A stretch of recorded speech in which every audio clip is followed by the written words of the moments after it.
So today's going to be in the park because have a look at this day. This is... I can't really think of any reason to not get out of my boring, shitty room with one poster that says, oh, the places you'll go, so fuck it. And 30 seconds later, we have arrived at the park. Just in case you haven't seen a park before.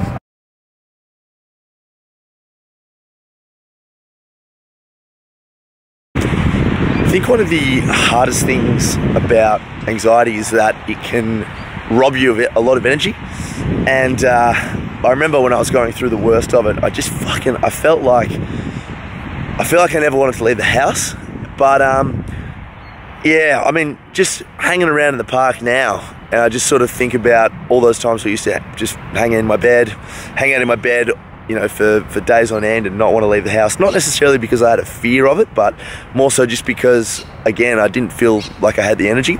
And I swear, even though it's not one of my my top 10 tools or anything, I think it's sometimes good just to get into a park. Like, it's just so, I mean, this sort of stuff is just, it just takes you back to I guess, like the primal feeling of humanity, really, and brings us back and, you know, takes us out of our little world with our inner critics. So if you can, just try to get into a park, I think, sometimes, and just enjoy the sort of stuff that we have to live for, which is great.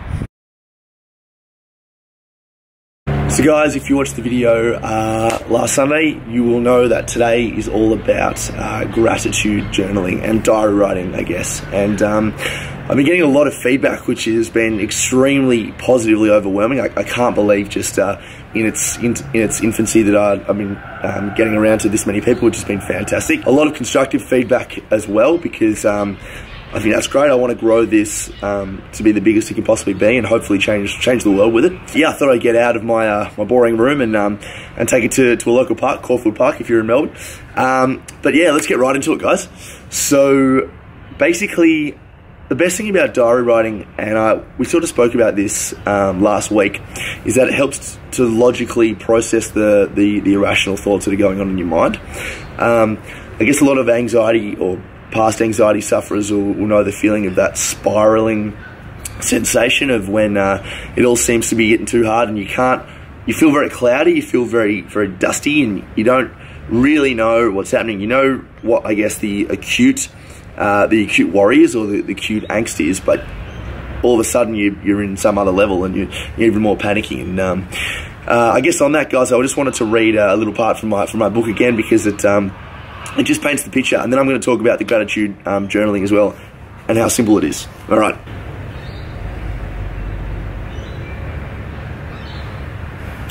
So I'm sitting on the floor now.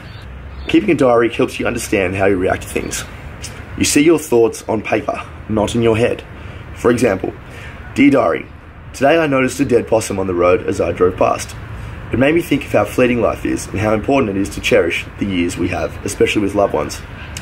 That night I cooked a delicious meal for the family, complete with potato salad, grilled chicken burgers, and lemon gelati ice cream. Fucking unreal. We laughed and told many stories. I took some great photos. I understand death is a part of life, and I like to think the possum had a loving family of his own, the poor little fella. This is Tom Ahern signing out. I don't even remember what possum I was talking about, or when I actually said that, or when I wrote this, but look, it was in my diary, and I was like, fuck, I'm just going to put it in. Your mind will latch onto thoughts and conceive a swell of emotions. Sometimes it's hard to keep track of them. People that race through life or have an inability to stay in the present may get caught up in these reactive emotions. Have you ever been in a shitty mood and had no idea why? Ever been happy or sad for no apparent reason? This is where diary writing kicks in. It helps make sense of things. I believe that diary writing is just another form of self-evaluation, or self-evaluation writing. So yes, I still keep a diary, and I probably haven't been writing in it as much as I used to, I guess when I relied on it the most, but I still probably get to it maybe twice, 3 times a week, and I also have an online diary as well, just when I'm on the go. It's just a bit easier. And like I said before in the book, it just helps me make sense of things. Even when I'm not anxious, or when I'm not worried, or when I'm not stressing about something, or, you know, when I'm just a bit fuzzy, I guess, or a bit cloudy, I know that I can just write down the things in my diary. And what you're going to notice as well when you start doing this is that you're just going to write. It's just going to be a stream of consciousness, and you won't really know what you'll kind of be like a madman or a mad woman. This is 2017. When I write, I just let my pen do the talking, I guess. And before I know it, I've got a page in front of me, and it's exactly what's going on in my head, just without all of the irrationality and the I guess the inability to understand what's really going on. It's always easier and simpler when it's on a piece of paper. It's awesome, really is awesome. So give it a go. Start diary writing and be really honest with yourself. Don't hide from yourself. Don't lie to yourself, because it's only going to make things worse. Look at the ducky!